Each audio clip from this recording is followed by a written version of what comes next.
बिस्मिल्लाहिर्रहमानिर्रहीम, अस्सलाम वालेकुम। आज एक भाई ने कांटेक्ट किया, उन्होंने अपने प्लॉट की बड़ी यूनिक सी स्टोरी सुनाई, तो मैंने कहा आपसे भी शेयर की जाए।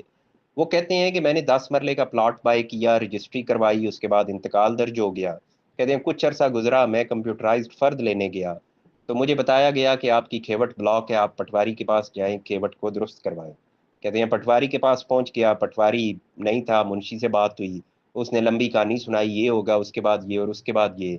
तो कहते हैं मुख्तसर ये, उसने कहा 15,000 रुपया दें, मैं कर देता हूँ। कहते हैं मैंने पैसे दे दिए, उसने वो कर दिया जो भी उसने करना था, मुझे नहीं पता क्या किया। कहते हैं मैं गया जाके, मैंने फिर कंप्यूटर से फर्द लिया, मुझे मिल गया। फर्द मिला तो वो था 20 मरले का।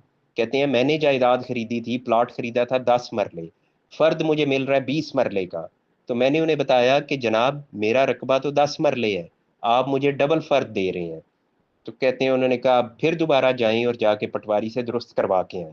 कहते हैं मैं फिर गया, तो फिर वो मुंशी ने मुझे फिर लंबी स्टोरी सुनाई और उसने कहा कि अब फिर पैसे दें। वो कहते हैं जनाब मैं तो अजीब सी सूरत हाल में फंस गया हूँ, लोगों के रकबे कम होते हैं, मेरा रकबा बढ़ गया है। अब ये बढ़ा हुआ रकबा मैं किस काम में लेके आऊं? मेरी तो 10 मरले है, प्लॉट भी मेरे पास वही है, उसको मैंने सेल करना है। अब वो डबल हो गया है, वो जो डबल हुआ है वो अब मैं अपना प्लॉट भी नहीं बेच सकता। तो मेरे लिए तो अजीब सी सूरत हाल है, अब दोबारा वही मुंशी मुझसे पैसे मांग रहा है। तो अब मेरे पास क्या हाल है?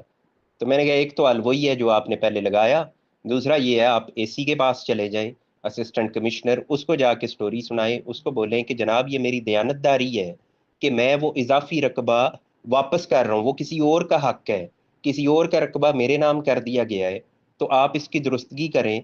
अगर मैं फ्रॉड होता तो मैं तो डबल सेल कर देता, मैं कहता ठीक है जी मैं 20 मरले सेल कर देता हूँ। तो मैं नहीं इस तरह का फ्रॉड करना चाह रहा, लेकिन आपका अमला मेरे सामने अब रुकावटें कर रहा है। बजाय इसके कि मुझे अप्रिशिएट किया जाए और मेरा रकबा दुरुस्त कर दिया जाए, जिसका हक है उसको दे दिया जाए, उल्टा मुझी से पैसे मांगे जा रहे हैं कि पैसे दो।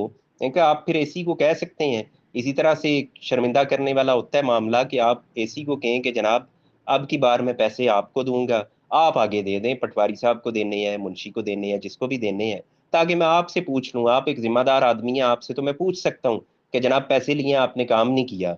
लेकिन उसको दे रहा हूँ, वो तो मुझे आगे से टाल मटोल कर रहा है। तो मैंने कहा मुमकिन है, अब एसी तो आपसे पैसे नहीं पकड़ने वाला, सीधी सी बात है, वो डायरेक्ट पैसे तो खैर नहीं लेते हैं। हो सकता है इनडायरेक्ट भी ना लेते हो, मैंने तो जाहिर है कभी लेते हुए देखा नहीं है, लेकिन मुझे ये पता है कि जब नीचे इतने पैसे खाए जा रहे हैं तो ये कैसे हो सकता है कि अफसरों तक ना पहुंचते हो। बहरहाल मैंने कहा आप उनसे बात करें, होप्स हो कि वो आपका काम कर देगा।